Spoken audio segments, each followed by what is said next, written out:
3 సార్లు కాదు 30 సార్లు పిలిచినా విచారణకు సహకరిస్తాం. మా మీద కేసులు బనాయించి మమ్మల్ని ఇబ్బంది పెట్టి కమిషన్లు వేసి మమ్మల్ని ఏదో ఇబ్బంది పెట్టినంత మాత్రాన, వేధించినంత మాత్రాన ప్రజల తరపున ప్రశ్నించడం బంద్ చేస్తామనుకుంటే అది కాంగ్రెస్ ప్రభుత్వం యొక్క అవివేకం, అజ్ఞానం అవుతుంది తప్ప ఇంకోటి కానే కాదు. పెద్దలు కేసీఆర్ గారిని, పెద్దలు హరీష్ రావు గారిని కాళేశ్వరం కమిషన్ ముందు కూర్చోబెట్టి మీరు పైశాచికానందం పొందొచ్చు. ఇవాళ ఏసీబీ ముందుకి విచారణకు పిలిపించి కొంత మానసికంగా రాక్షసానందం పొందుతూ ఉండవచ్చు. అవసరమైతే అరెస్ట్ కూడా చేస్తారు కావచ్చు. కానీ ఒకటి పక్క, తెలంగాణ కోసం గతంలోనే జైలుకు పోయి వచ్చిన వాళ్ళం. హైదరాబాద్ బ్రాండ్ ఇమేజ్ని పెంచే ప్రయత్నంలో భాగంగా హైదరాబాద్ బ్రాండ్ని కాపాడే క్రమంలో తీసుకున్న ఒక నిర్ణయం వల్ల మళ్ళీ జైలుకు పోవాల్సి వచ్చినా భయపడేది లేదు. ఒకసారి కాదు 100 సార్లు అయినా జైలుకు పోతాం, కానీ వదిలిపెట్టాం కాంగ్రెస్ ప్రభుత్వాన్ని, కాంగ్రెస్ పార్టీని.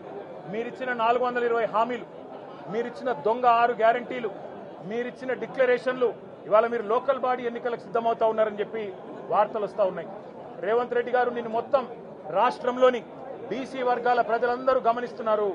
42% రిజర్వేషన్ ఇచ్చి 42% రిజర్వేషన్ ఇస్తాం అని కామారెడ్డి డిక్లరేషన్లో చెప్పి మోసం చేసి ఈరోజు స్థానిక సంస్థల ఎన్నికలకు మరి రిజర్వేషన్ ఇవ్వకుండానే పోతున్న వైనాన్ని కూడా బీసీలు గమనిస్తూ ఉన్నారు. రైతు బంధు పేరిట ఎలక్షన్ బంధుగా మార్చి ఎలక్షన్లు వచ్చినప్పుడు మాత్రమే రైతు బంధు వేస్తున్న విషయాన్ని రైతులు గమనిస్తున్నారు. నెలకు 2500 ఎగ్గొట్టిన విషయాన్ని ఈ రాష్ట్రంలోని మహిళలు గమనిస్తా ఉన్నారు. 2 లక్షల ఉద్యోగాలని చెప్పి నువ్వు చేసిన మోసాన్ని ఈరోజు రాష్ట్రంలోని యువత గమనించింది. కాబట్టే నీ దగ్గర చెప్పుకోవడానికి సమాధానం లేదు, చెప్పుకునేందుకు ఏమీ లేదు. కాబట్టి ఏం చేయాలి? నువ్వు ఏదో ఒక డైవర్షన్ మీద, ఏదో ఒక రకంగా ఒక కమిషన్ అని, ఎంక్వైరీ అని, ఏదో జరిగిందని, ఇదిగో పులి అంటే అదిగో తోక అని, నువ్వేమో దున్నపో తినిందనగానే నీకు తయారుగా నీ జోడీదారు బీజేపీ రెడీగా ఉన్నాడు. నువ్వు దున్నపో తినిందనగానే వాడు దుడ్డని కట్టేయని వాడికి వస్తాడు. మీ ఇద్దరి దొంగ భాగోతం, మీ ఇద్దరి దొంగ నాటకాలు తెలంగాణ ప్రజలకు అర్థమైనాయి. మేము మాత్రం వాళ్ళ పెడితే గిడితే ఒక వ్యక్తినో 2 వ్యక్తులను జైల్లో పెడతాం, కానీ లక్షలాది మంది కేసీఆర్ సైనికులను టచ్ చేసే ధైర్యం నీకు లేదు. తెలంగాణ ప్రజలకు రక్షణ కవచంలాగా ఆనాడు ఉన్నది టీఆర్ఎస్ఏ, ఈ రోజు ఉండేది బీఆర్ఎస్ఏ, రేపటికి కూడా స్వీయ రాజకీయ అస్తిత్వమే శ్రీరామ రక్ష అనే విధంగా ముందుకు పోతాం. నువ్వు ఒక్కసారి కాదు 100 సార్లు పిలిచినా వస్తా, 100 సార్లు నిజమే చెప్తా.